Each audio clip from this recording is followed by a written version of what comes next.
ဝယ်လာတဲ့ပစုံတွေကိုစင်ကာပူစားသောက်ဆိုင်တော်တော်များများမှာရောင်းနေရှိတဲ့ကွေကာအုပ်ပစုံကိုကြော်မယ်လို့ကျွန်တော်စိတ်ကူးထားပါတယ်။ဝင်းဝင်းစိမ့်စိမ့်လေးနဲ့စားလို့ကောင်းတဲ့ပစုံဟင်းလေးတစ်ပွဲလည်းဖြစ်ပါတယ်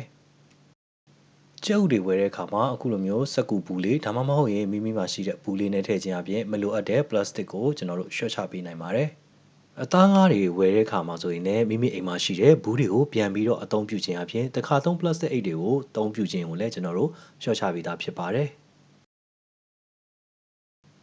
ပစုံတွေကိုအခွန်မှာထည့်ပြီးကြော်မှာဖြစ်တဲ့အတွက်ကြောင့်ဈေးရောက်ဝယ်ရတဲ့ပစုံတွေကိုကျွန်တော်ကကြတော့ဒီအစူးတောင်တွေခြေထောက်တွေအားလုံးကိုညှက်ပစ်တယ်ပြီးသွားရင်အစာလဲညောင်းထုတ်ပြီးတော့ခေါင်းမှာရှိတဲ့အညစ်အကြေးတွေထုတ်ပါတယ်နောက်ဆုံးမှာအမီးမှာရှိတဲ့အမဲလေးတွေကိုပါကျွန်တော်ကတော့ဓာတ်နဲ့ချစ်ထုတ်ဖြစ်ပါတယ်ရေတချဆေးပြီးသွားရင်တော့စပြီးတော့ကြော်လို့ရပြီဖြစ်ပါတယ်ပစုံကြော်တဲ့အခါမှာကြက်ဥတစ်လုံးသုံးပါတယ်ကြက်ဥကိုကျွန်တော်ကအကာပဲသုံးမှာဖြစ်ပါတယ်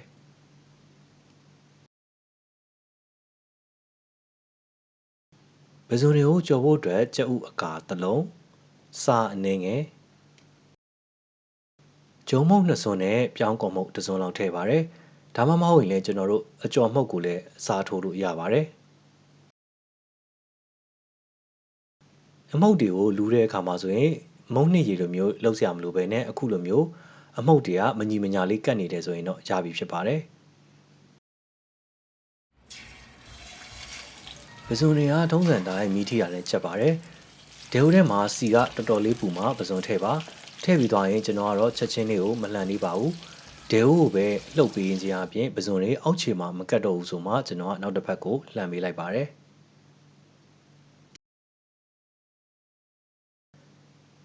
မီးရဲ့လေလက်နဲ့ခမန်းကြီး4မိနစ်5မိနစ်လောက်ကြော်ပေးလိုက်တဲ့ဆိုရင်ကျွန်တော်တို့ဆယ်ထားလိုက်လို့ရပါပြီ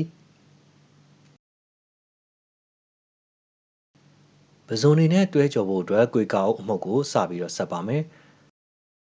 ကွေကာအုပ်ကိုခွက်တစ်ခွက်သုံးပါတယ်2 in 1လာတဲ့ကွေကာအုပ်အထုပ်တွေမဟုတ်ဘဲနဲ့ဘူးတွေနဲ့ရောင်းတဲ့ကွေကာအုပ်ဖက်တွေပါပြီးသွားရင်နှုတ်မုတ်ကိုအနှဲငယ်ထည့်တယ်နှုတ်မုတ်ကတော့မပါမဖြစ်ပါတကြားနဲ့စာထည့်ပါတယ်တကြားကိုကျွန်တော်ကတော့စပွဲတင်စုံတစ်စုံစာထည့်ပါတယ်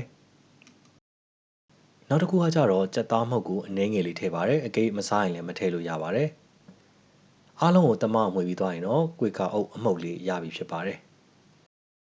အခုဆိုရင်တော့စာပြီးချက်လို့ရပါပြီစီတက်ရွက်လို့ခေါ်တဲ့ပြင်းတော်တိန်ရွက်ရဲ့ငရုတ်သီးစိမ်းရဲ့လိုပါတယ်ငရုတ်သီးစိမ်းကိုတော့နှုတ်နှုတ်လေးတွေလှီထားပေးပါဒဲဟုတ်ပူလာပြီဆိုရင်စားမပါတဲ့ထောပတ်ကိုစပွဲတင်စုံ9စုံစာလောက်ကျွန်တော်ထည့်ပါတယ်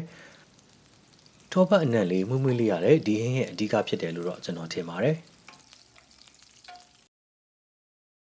ထောပတ်တွေရေးပြောသွားပြီဆိုရင်နှုတ်နှုတ်ဆင်ထားတဲ့ငရုတ်သီးစိမ်းရဲ့စီတက်ရွက်လို့ခေါ်တဲ့ကျွန်တော်တို့ပြင်းတော်တိန်ရွက်ကိုစီတက်ပါမယ်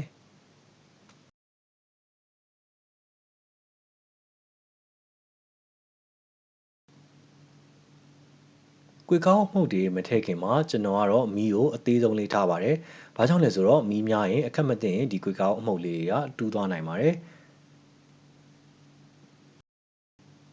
မီးအေးအေးလေးနဲ့စိတ်ရှည်လက်ရှည်ခမန်းကြီး9မိနစ်6မိနစ်လောက်ကြော်ပေးပါ။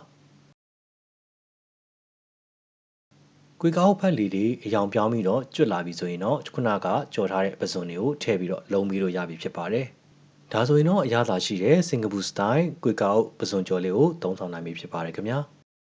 ဗီဒီယိုထဲမှာကျွန်တော်ဈေးဝယ်ရတော့သုံးပြထားတဲ့ဈေးဝယ်အိတ်90ကိုလက်ဆောင်ပေးမဲ့အစီအစဉ်လေးကကြတော့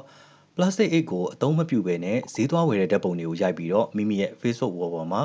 အခုကျွန်တော်ရိုက်ပြထားတဲ့ hashtag လေးကိုရိုက်ပြီးတော့ screenshot ရိုက်ပြီးတာနဲ့ prevent plastic မြန်မာ Facebook page ရဲ့ဗီဒီယိုအောက်မှာ photo comment ပေးထားတဲ့အယောက်90ကိုရွေးချယ်ပြီးတော့လက်ဆောင်ပို့ပေးသွားမှာဖြစ်ပါတယ်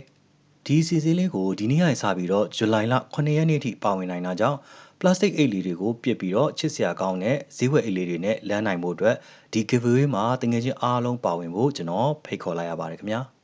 ဗီဒီယိုထဲမှာပါတဲ့ချက်ဥထဲတဲ့စက်ကူပူလေးတွေကိုလည်းချက်ဥရောင်းဝယ်ရေးလုပ်ငန်းတွေအတွက် prevent plastic မြန်မာပြီးတော့အခမဲ့ပေးနေတာဖြစ်တဲ့အတွက်ဆက်သွယ်ဖို့မမေ့ပါနဲ့နော်